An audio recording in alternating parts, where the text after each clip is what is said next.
ललित मोदी को पकड़ के लाओ। नरेंद्र मोदी जी ने कहा हमें पता नहीं ललित मोदी कहाँ है। अरे मैंने कहा सुष्मिता सेन से पूछ लो, वो बता देगी कहाँ, उसी से पूछ लो, वो बता दे। सुष्मिता सेन को ललित मोदी मिल जाता है, लेकिन नरेंद्र मोदी को ललित मोदी नहीं मिलता, इसलिए कि चोरी के माल का बंटवारा बराबर बराबर हो रहा है।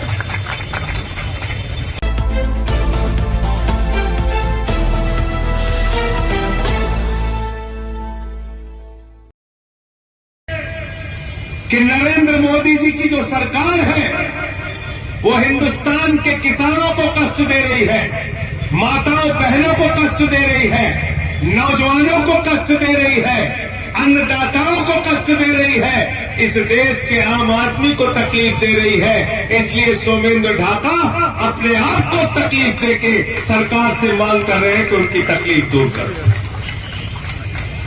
और हमारी तकलीफ क्या है? हमारी तकलीफ यह है दोस्तों कि देश का अन्नदाता कहता है हमारे फसल का दाम दे दो, सरकार कहती है पैसा नहीं है। नौजवान कहता है हमको नौकरी दे दो, सरकार कहती है पैसा नहीं है। माताएं बहनें कहती है बच्चों का दूध बहुत महंगा हो गया, आटा दाल चावल भी महंगा कर दिया, दूध दही छाछ पे भी टैक्स लगा दिया। अरे और तो और छोड़ो, कैंसर की दवा महंगी कर दी, टीबी की दवा महंगी कर दी, हार्ट की दवा महंगी कर दी, किडनी की दवा महंगी कर दी, डीजल महंगा कर दिया, पेट्रोल महंगा कर दिया, सरसों का तेल महंगा कर दिया, गैस का सिलेंडर महंगा कर दिया। महंगाई तो कम कर दो मोदी जी। मोदी जी कहते हैं पैसा नहीं है, पैसा नहीं है।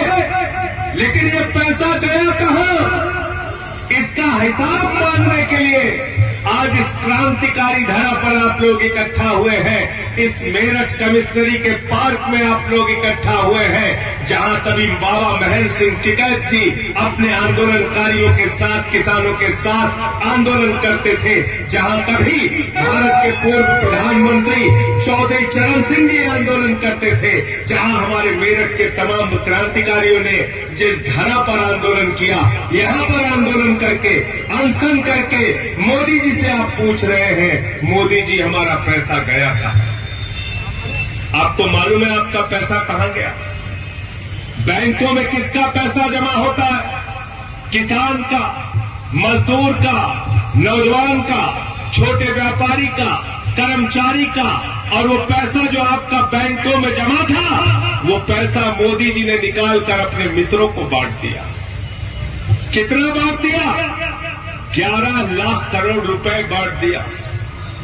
जब उनसे पूछा गया संसद में 11 लाख करोड़ रुपए आपने अपने मित्रों को कर्जा दे दिया, कितना पैसा वापस लाए? तो मोदी जी की सरकार ने कहा 86,986 करोड़ रुपए वापस लाए। बोले बाकी क्या हुआ? बोले बाकी बट्टे खाते में डाल दिया, बट्टे खाते में 10 लाख करोड़ रुपए डुबा दिया मोदी सरकार ने। आपके बच्चों के दूध के लिए पैसा नहीं है, लेकिन मोदी जी के मित्रों के लिए 10 लाख करोड़ रुपए लुटा दिया। 10 लाख करोड़ रुपए सोमेंद्र ढाका का अनशन इस बात के लिए है कि वो 10 लाख करोड़ रुपए उनसे वसूल करो और ये पैसा किसानों को दो, मजदूरों को दो, नौजवानों की नौकरी को दो और हमारी माताओं बहनों को महंगाई से छुटकारा पाने के लिए ये मांग कर रहे हैं। एक आदमी अभी 5 दिन पहले उसका समाचार छपा, अडानी नाम है उसका। अडानी दुनिया का दूसरे नंबर का अमीर हो गया। मुझसे पत्रकारों ने पूछा अडानी क्या हो गया? मैंने कहा 2 नंबरी हो गया। 2 नंबरी, बाप नंबरी तो बेटा 10 नंबरी। तो बोले बाप कौन? अरे मैंने कहा अडानी का एक ही बाप हिंदुस्तान में है जो उसको राजनीतिक संरक्षण दे रहा है, उसका नाम है नरेंद्र मोदी। है कि नहीं ये बताओ जरा। मोदी ने उसको कमवाने का उसको अमीर बनाने का संकल्प ले लिया है। नरेंद्र मोदी का नारा है अडानी को दुनिया का नंबर 1 अमीर बनाना है। अरविंद केजरीवाल का नारा है इंडिया को दुनिया का नंबर 1 देश बनाना। ये हमारी लड़ाई है। आपको मालूम है अडानी के पास कितनी संपत्ति है? सोमेंद्र ढाका जी बार एसोसिएशन के अध्यक्ष, अंकुश चौधरी भी बहुत पढ़े लिखे हैं, विकास शर्मा भी पढ़े लिखे हैं, हैदर भाई भी पढ़े लिखे हैं, अनूप पांडे भी पढ़े लिखे हैं। ये सारे पढ़े लिखे लोग मंच पे बैठे हैं। डॉक्टर सचिन शर्मा भी हमारे पीछे खड़े हैं।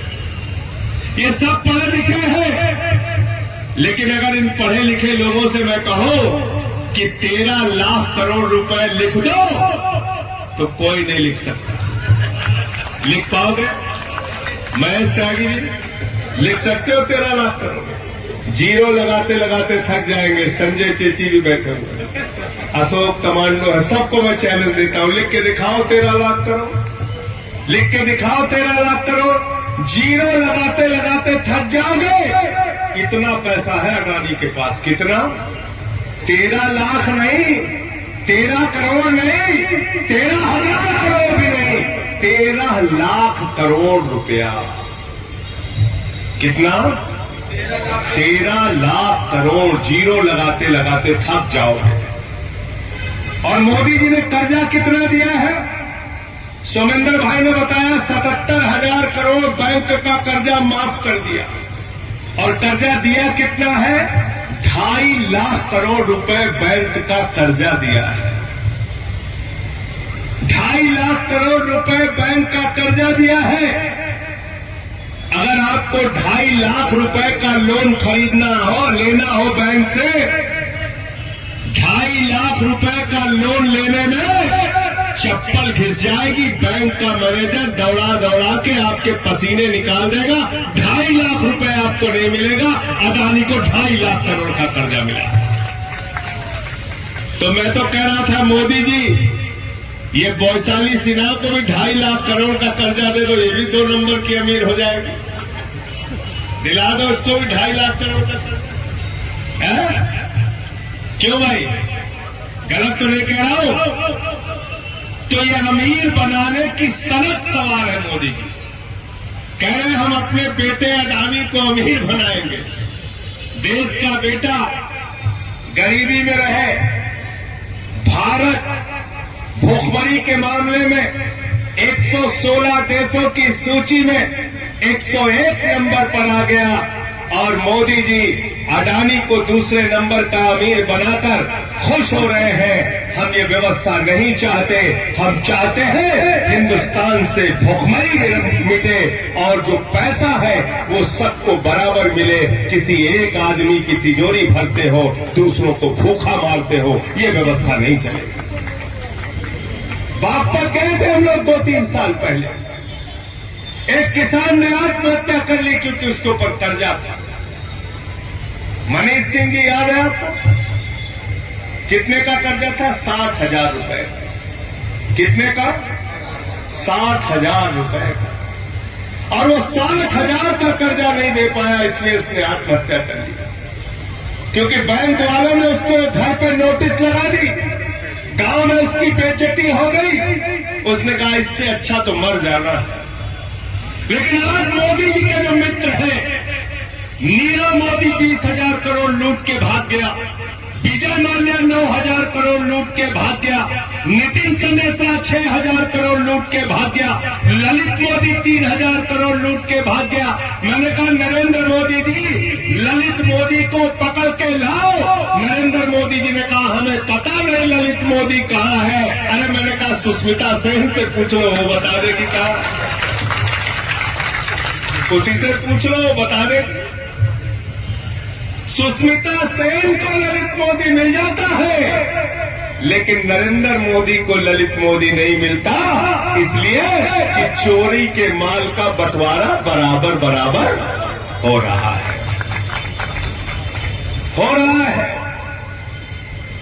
अभी आम आदमी पार्टी के किसी नेता के बारे में पता चल जाए कि उसके नाना जी ने 4 समोसा 10 साल पहले खाया था, पैसा नहीं दिया, तो कहेंगे इसकी सीबीआई से जांच कराओ, इसको फांसी पे चढ़ा दो। कहते नहीं कहते? मनीष सिसोदिया के घर छापा मारो, केजरीवाल जी के घर छापा मारो, बाबा योगी ने मेरे खिलाफ 23 मुकदमा लिख दिया। कहां गए अरविंद बाला? इनके जिले में भी लिखवा दिया, मुजफ्फरनगर में, मुजफ्फरनगर, मेरठ, बागपत, ओमवीर जी का भी जिला, कोई जिला बचा नहीं, सब जगह मुकदमा मुकदमा मुकदमा। 23 मुकदमा लिखवाया बाबा जी ने मेरे खिलाफ, एक दिन में 9 मुकदमा लिखवाया, राष्ट्रद्रोह का मुकदमा लिखवाया। मैंने कहा बाबा जी 23 नहीं 2300 मुकदमा लिखो, लेकिन संजय सिंह तुम्हारे खिलाफ लड़ता रहेगा, हम कोई चुप बैठने वाले लोग नहीं है। दादागिरी से उत्तर प्रदेश नहीं चलेगा, आंदोलन करेंगे, अपनी आवाज को उठाएंगे और आपसे लड़ाई लड़ेंगे किसानों के लिए, नौजवानों के लिए। जहां जाता हूं लोग अपनी पीड़ा लेके आ जाते हैं। कई ऐसे नौजवान हैं जिनका दरोगा में भर्ती नहीं हुआ, सिपाही में भर्ती नहीं हुआ। कई ऐसे बुनकर समाज के लोग हैं जिनका व्यापार बर्बाद हो गया। कई ऐसी हमारी शिक्षा मित्र माताएं बहनें हैं जिन्होंने सिर मुड़वा के सरकार के खिलाफ प्रदर्शन किया। कहीं बुलंदशहर में कौशल चौहान की कहानी है, जो शिक्षा मित्र अपने बच्चों का पालन पोषण नहीं कर पाया तो ट्रेन के आगे जाकर अपने आप को मार लेता है, अपनी आत्महत्या कर लेता है। ये दुश्मनियां, ये कहानियां, ये तकलीफें, ये पीड़ा हिंदुस्तान की सच्चाई बन गई है। आज हमने अभियान शुरू किया सेल्फी विद सरकारी स्कूल, और यह अभियान तब शुरू किया जब बाबा आदित्यनाथ जी ने कहा उत्तर प्रदेश के सरकारी स्कूल को हमने कॉन्वेंट बना दिया है। हमने बागपत का स्कूल दिखाया, हमने मेरठ का स्कूल दिखाया, हमने सहारनपुर का स्कूल दिखाया, हमने बुलंदशहर का स्कूल दिखाया, हमने उत्तर प्रदेश के तमाम जिलों के स्कूल दिखाए जहां पर बिल्डिंग नहीं थी, टाट पट्टी पर बच्चे बैठ के पढ़ रहे थे, उनको नमक रोटी खाने के लिए दिया जा रहा था, उनको सूखा भात खाने के लिए दिया जा रहा था। आदित्यनाथ जी, ये व्यवस्था उत्तर प्रदेश में नहीं चलेगी कि तुम्हारे मंत्री मोटा माल लूटे और हमारे बच्चे भात खाएं, नमक खाएं, रोटी खाएं। ये व्यवस्था हम चलने नहीं देंगे। इसलिए मैं आम आदमी पार्टी के कार्यकर्ताओं आपका आह्वान करना चाहता हूं, हम अपने बच्चों को नमक रोटी खाने नहीं देंगे। स्कूल की बदहाली के खिलाफ आंदोलन करना होगा और उत्तर प्रदेश के सरकारी स्कूलों को ठीक करने की लंबी लड़ाई हमको लड़नी होगी। अभी कल खबर पड़ रहा था गंगा मैया के नाम पे भ्रष्टाचार, गंगा मैया की सफाई के नाम पर करोड़ों का घोटाला। नदियों की हालत जाकर देख लीजिए, हिंडन में आप जाकर देखिए, गंगा नदी में, प्रयागराज में, काशी में जाकर देखिए गंगा की हालत। गंगा रो रही है, उसमें नाले छोड़े जा रहे हैं, गंगा को प्रदूषित किया जा रहा है। प्रदूषण ठीक करने के नाम पर हजारों करोड़ रुपए निकाल लिया जा रहा है और मोदी जी कहते हैं गंगा मैया ने बुलाया है, हम गंगा मैया साफ करेंगे।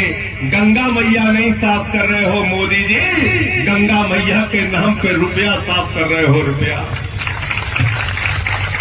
गंगा मैया के नाम पे रुपया साफ हो रहा है। अगर आप चाहते हैं गरीब हर वंचित इंसान की आवाज आप तक पहुंचे तो हमारे चैनल को सब्सक्राइब करें और बेल आइकन का बटन दबाना ना भूलें। देखते रहिए बहुजन न्यूज।